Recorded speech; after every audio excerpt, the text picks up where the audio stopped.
And taking it into an easy seated shape, also known as Sukhasana in Sanskrit. Hands on knees or thighs. If you're a little chilly, you can always rub them together first. And then once you've settled, lick your lips, swallow. Let's take a few easy breaths in through the nose. And for now, out through the mouth. Dragging the air along the base of your throat.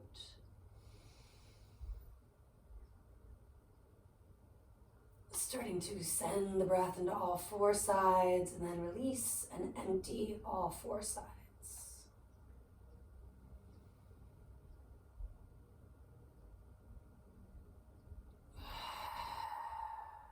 Maybe lick your lips, swallow. Now starting to breathe both in and out through your nose if it's available. If you're a little congested, you're just not able to breathe completely that way right now, do change it up. Otherwise, an ocean sound. Tip of the tongue resting at the roof of the mouth. Lips are sealed, but the face is not tight, the jaw is not clenched. Occasionally fluttering out your lips or creating a sigh, both to cool down and maybe release that tension.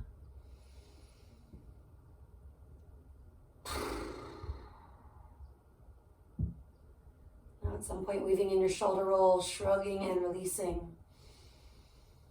Ocean sounding inhale, ocean sounding exhale, Ujjayi Pranayam for the next couple of breaths here.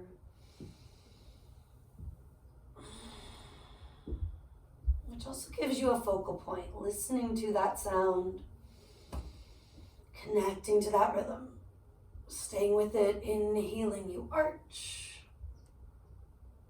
Exhaling, reverse the curve and round. Rocking a little bit forward into the front of your sit bones. And then rocking toward the back of the sit bones. Again, an ocean sound and a wave-like quality. Take another cycle or two, or maybe linger in one phase or the other.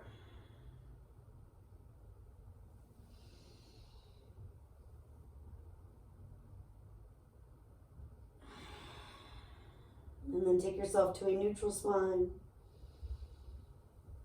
Root through your sit bones, gently lift through the hip points, the belly, your heart, the top of your head. Maybe bring in your peace fingers for a moment here, so you're really stacking your head over your shoulders, shoulders over your hips. You can even use both hands if you want to create that physical balance first. And then sway from right to left. Letting the natural curves in the low back, the neck stay with you. And then circling the entire body, the entire torso, coming forward and around and then back and round. Sufi circles, inhaling and exhaling. Keep on moving with your breath. Or as always, add an extra inhale or exhale here and there, taking it where it feels most needed. And at some point, reverse direction. If you haven't, continuing with these Sufi circles, consciously connecting your inhales generally to the back bends, exhales generally to the forward bends, but always to the movements. Let's rock and sway, right, left, forward, back, revisiting Sukhasana. Take at least one big breath in, any sort of exhale, sighing, horse breathing, lions roaring, where you stick out the tongue. Fingertips to the floor, switch the crossing. So this time getting right into that sway from side to side. And then from there, start your Sufi circles the way you often don't. Feeling into it, going the way that maybe feels a little more awkward, a little stiffer, sore, more stressed, or even just less familiar. but they feel kind of the same. You're one of those rare humans today. All good. Just circling it out, letting it feel good in certain moments in your practice, not overthinking it. If, however, it starts to feel like there's intense sharp pain, the posture is creating more harm than it is helping, do allow yourself to back off, checking in with what you need in that moment. Let's come back to this shoulder rolls, maybe just taking that shrug and release. Maybe reversing direction or doing one shoulder at a time, either way. We're just weaving something in, calling your name, a yogi's choice for a few breaths.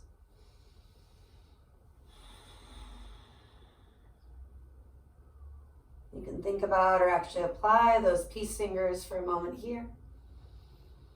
Stacking the head over the shoulders, shoulders over your hips. And maybe a tighter crossing of the knees, the ankles. Spreading out the toes, let's sweep the arms all the way up.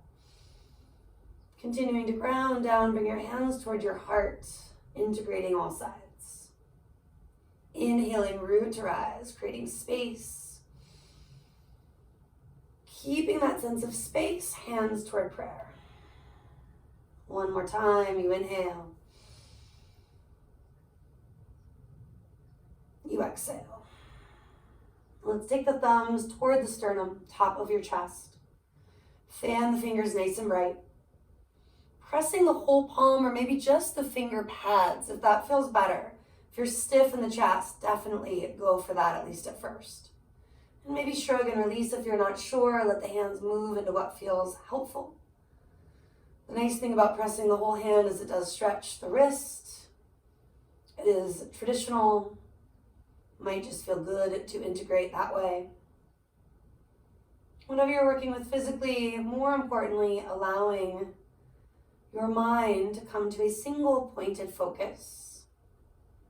In a sense, slowing it down by inviting in a word, a short phrase, Sanskrit referencing the usage of a mantra.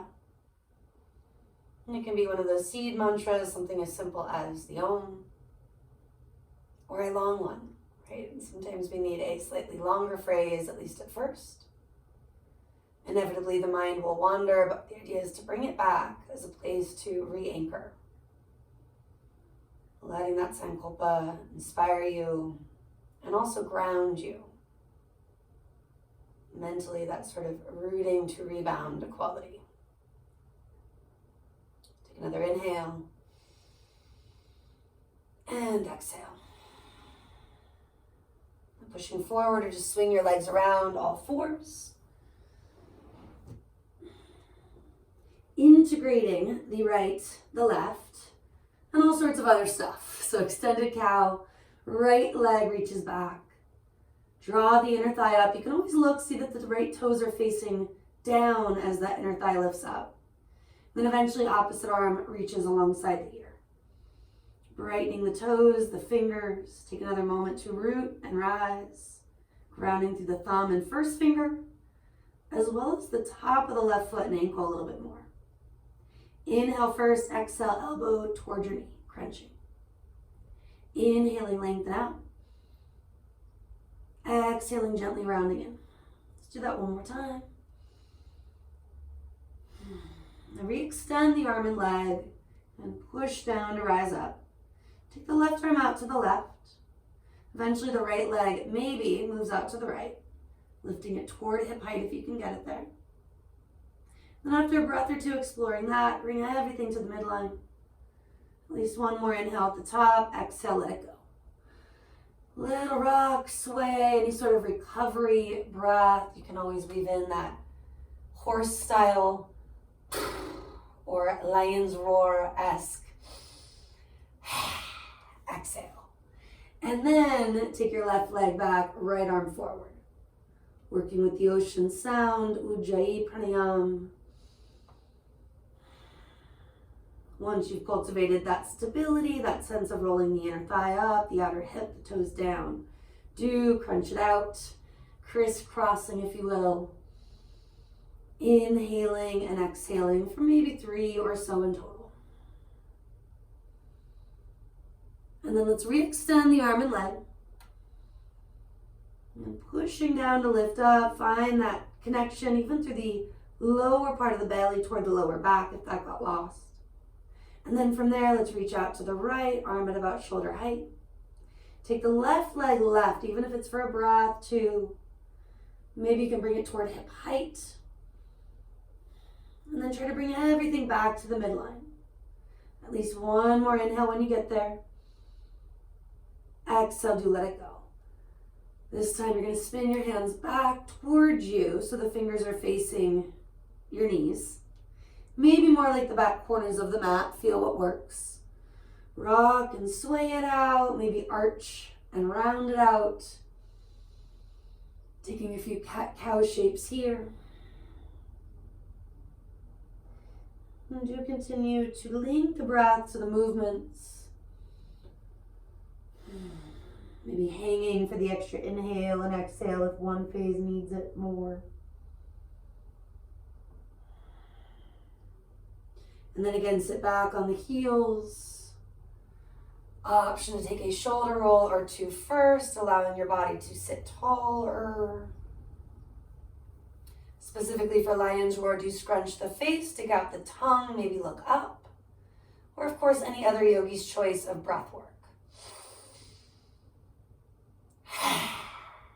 And you can stay here, come into Simhasana posture. Lion's pose, knees wide, big toes touching. Incorporating that shoulder roll as you scrunch it up. Let it out. One more if it's effective. Big inhale.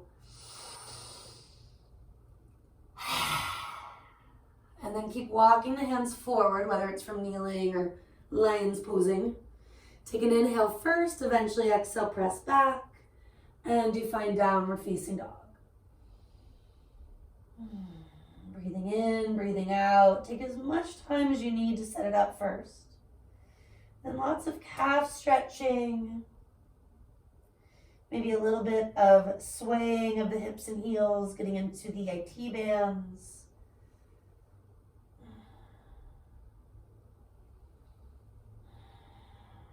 Of course, any shakes of the head, the neck. Any extra breath work, like Simhasana, lion's roar, or horse breaths. And then just walk your hands to meet your feet. Once your hands get to your toes, maybe sliding hands onto shins. Inhaling, chest out. Exhale, do fold it all in. Inhale, expand. And exhale, contract. Now do that a few more times, 2, 3, 4 on your own. I'm gonna shed a layer now that the garage is warmed up a bit. And after you've completed those 5 or so in total, folding in. If you need 6, 7 plus, no big deal. You can, of course, pull yourself with your hands, using them on the ankles or calves. But also hook the wrist or the elbow behind the legs. Drop the head if you haven't. Take another 3 plus cycles of breath, just being here.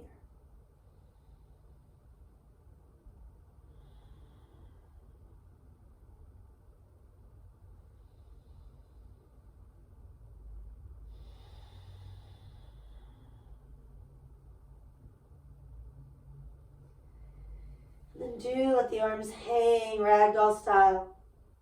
Bend the knees a lot, rolling it up vertebra by vertebra. Unless your low back just needs you to lengthen, listen to it, and do take that easier transition. Standing tall, a shoulder roll, maybe 2, maybe 1 at a time. And then that prayer-inspired shape, Anjali Mudra, that works for you. Even in a mudra, modifying. So your yoga practice is sustainable. Different bodies have different needs. And even what feels like the same body is different practice to practice. So approaching your time on the mat that way. Giving yourself permission to scan. Not as an opportunity to criticize or judge, but to really become your own best teacher. Noticing what you need and moving accordingly. Often checking in with our egos when we think we should do something one way, and instead it helps to do it a little bit differently. One more inhale, and one more exhale. Take your arms out and up. Right hand to that left wrist, just the simple standing side stretch, incorporating more or less. Breathing in, breathing out, only looking up if that actually feels welcome today. Thinking of sending prana, life force, oxygen into those spots that need it most. Physical, emotional, often both. Letting your breath be soothing, letting the movement be soothing. Maybe arms reach, maybe they relax. Taking that time to feel the skin brightening, grounding down to reach up. Left hand to right wrist, if you haven't already, going up and over. And as mentioned, changing things up, even from side to side.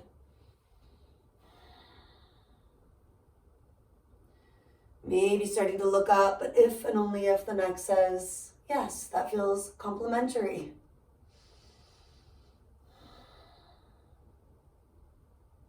And then eventually grounding back down, reaching up or letting the arms relax sooner than later. And you'll return to Anjali Mudra, the prayer-inspired shape. Take that moment here, integrating all parts of you. And maybe joining me for what's considered a universal mantra of healing, often chanted at the end of our practice, the Om. That can be done externally or internally, sending those vibrations where they're needed most. Big inhale.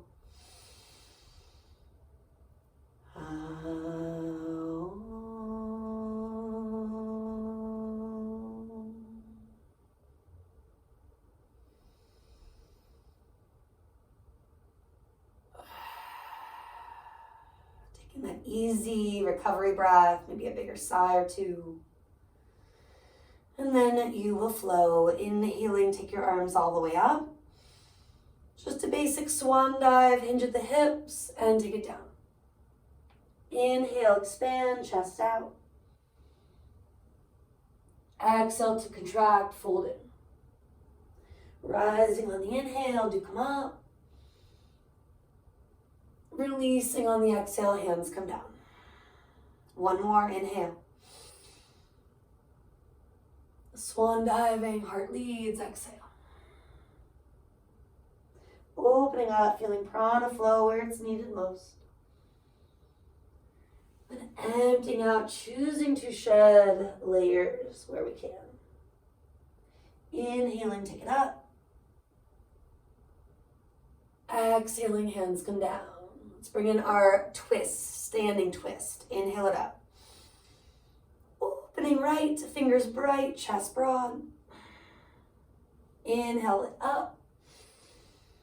Twisting left, exhale it out. Inhale, arms up. Lead with your heart, hinge at the hips, bow it down. Inhale, expanding, chest forward, shoulders do melt back. Exhale, releasing, let it all go. Big inhale, come on up. Exhale, hands come down. Inhaling, take the arms up. Twisting to open to the left first. Inhale it up. Twisting, open to your right. Inhale it up. Diving, take it all the way down. On the inhale, expanding, feel that heart opening, chest opening quality. Exhale, releasing, again, this idea of shedding layers, stretching it out, letting go. Rooting and rebounding, take it up. And this time bring your hands down, all the way past the heart, your belly, by your hips. Relaxing the arms, the fingers, maybe shake it out, let your chin fall towards your chest. Do rock and sway first. Feel that your feet are grounding. They are working in that hip bone distance set up, or at least approximately hip bone distance. And then once you're there, circle the head and neck in a way that feels good. Might be full rotation since we've done a bit to build heat. Maybe your neck lets you know that's too much, so you back off. Honoring our edge, even in the stuff that seems simple, the stuff that often feels like we should or could do it. And sometimes choosing less is more so that we really allow for healing where it's needed. Simplifying when in doubt. And maybe you roll it down like many of us rolled it up, letting the knees soften, the elbows soften. Little ebb and flow or sway. Not rushing, but letting yourself walk it out to a down dog from here. That can turn into lots of stretching, movement, a yogi's choice. It could also turn into a puppy dog, a child's pose, a sip of water, any other self-care you need right now.